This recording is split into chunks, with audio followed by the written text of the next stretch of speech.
Welcome back to Richard Reviews. This video is part of our ongoing bite-sized series. If you know me, it's no secret I'm a big fan of good TV shows and movies. If I like them, I can talk about them all day.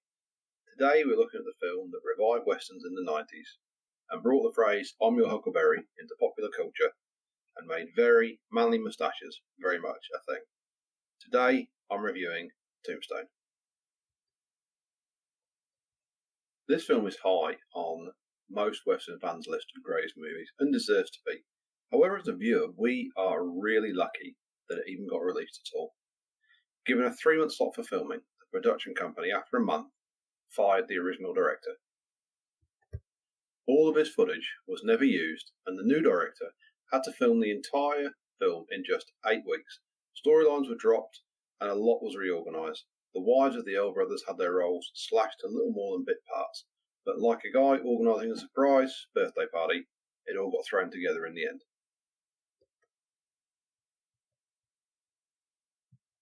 The central star of the film is Wyatt, played by Kurt Russell, who, along with his brothers and their wives, relocates to Tombstone, wanting to make money and start new lives for themselves.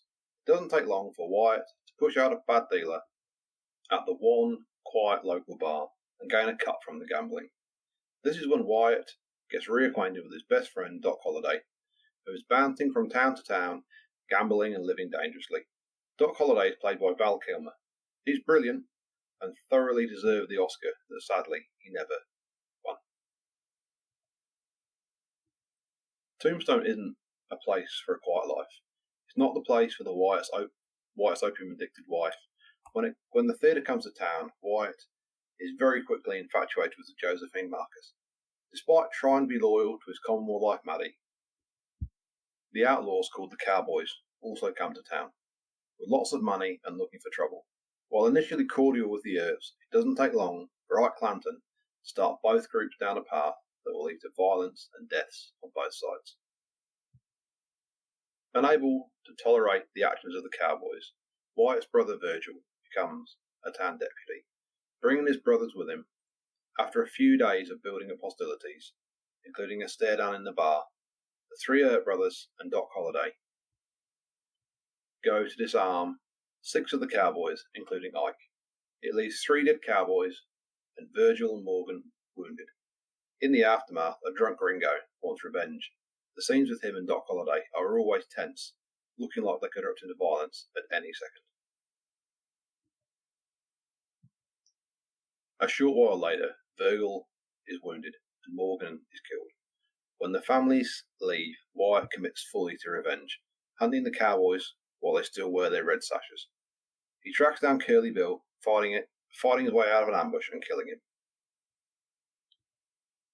As he prepares to fight Ringo in a duel, Holliday tricks him and arrives at the duel first, killing Ringo after saying it was a fight that Earp couldn't win.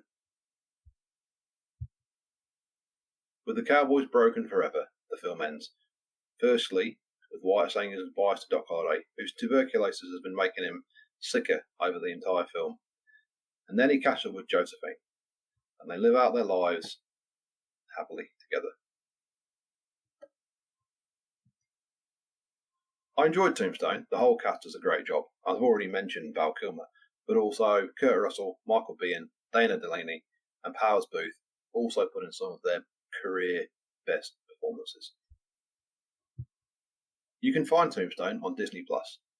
Thank you for joining me. If you enjoyed this video, please like and subscribe to the channel below.